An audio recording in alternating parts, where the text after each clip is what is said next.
Hi, I'm Shannon with Westplay, and this is our podcast education video series. Today we're talking about a type of playground equipment that I'm going to call the Wobble Crossing, because different companies have different names for it, like the Jungle Crossing, Stone Crossing, or Hanging Log Crossing.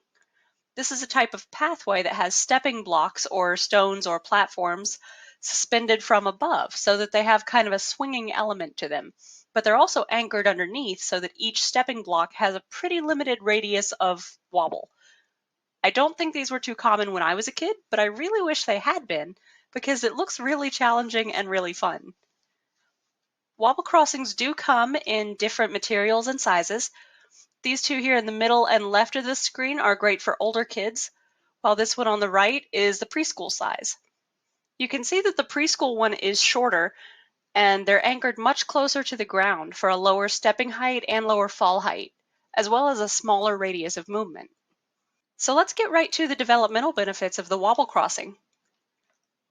Physically, this is a whole body workout. It definitely requires kids to practice balancing on the stepping stones, and since there's a post coming up through the middle, they have to find less obvious ways to keep control of their center of gravity. This is going to exercise the adductor muscles, which are the ones that help pull your arms and legs toward your body's center axis. And it's going to exercise the core as well, because they have to use upper body strength to hold onto the post and lower body strength to stay centered, and they have to coordinate those things as the stepping stones are wobbling and twisting to whatever extent the equipment allows. And then the balance and coordination to reach for the next post and step to the next block at the same time.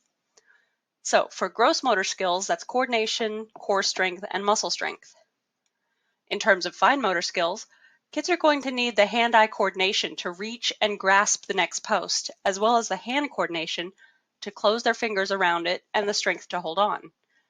Exact foot placement is going to be important here too.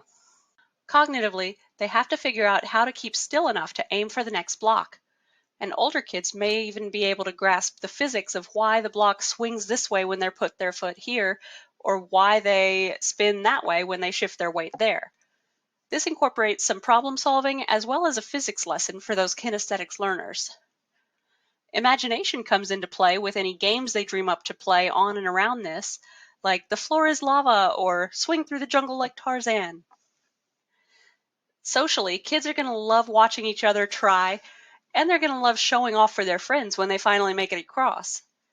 If they decide to race each other for the fastest time, of course that's a social activity that involves communication and turn taking, and the added cognitive element of counting time or using a stopwatch. That's it for today's video on wobble crossings.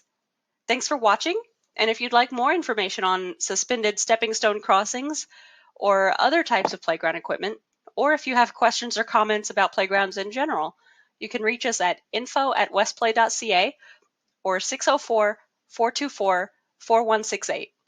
Thanks for watching. This is Westplay, enjoying every day.